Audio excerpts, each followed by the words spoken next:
Le modèle marocain est fondé sur la commanderie des croyants et sur le rite sunnite et malikite. Et là, je voudrais rappeler que Sa Majesté le Roi, en plus de son statut de chef d'État, et un statut de commandeur des croyants, ce qui donne une légitimité aussi bien pour structurer le champ religieux au Maroc et de manière à lutter contre tous les courants radicaux ou subversifs.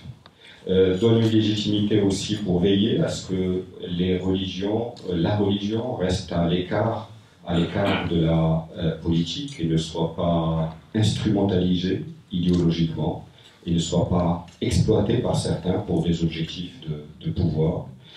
Donne une légitimité pour protéger les autres cultes, qu'ils soient chrétiens ou qu'ils soient judaïques, avec un certain nombre d'actions de l'État dans ce domaine. Le Maroc est aussi très présent à travers sur les questions migratoires. Je vous rappelle que le Maroc a régularisé près de 50 000 migrants dans une approche humanitaire et dans une approche d'intégration sociale. Et donc, reconnaît que les flux migratoires sont participent à la mixité culturelle et participent à la constitution même de l'identité nationale.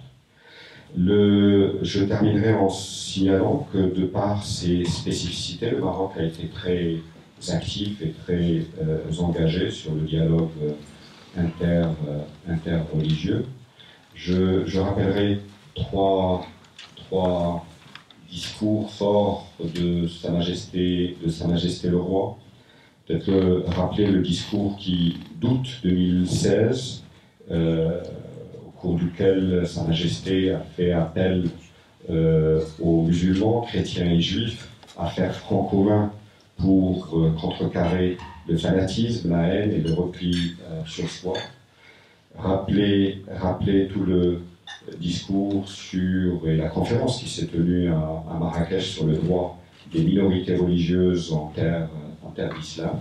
Et enfin, rappeler tout le discours introductif d'ouverture de la conférence sur le dialogue des cultures et des religions qui a été organisée à Fès par l'ICESCO et par l'OIF en septembre 2018 et au cours duquel Sa Majesté a réaffirmé l'engagement du respect du pluralisme culturel et culturel et les valeurs de dialogue et de coexistence et de respect de l'autre.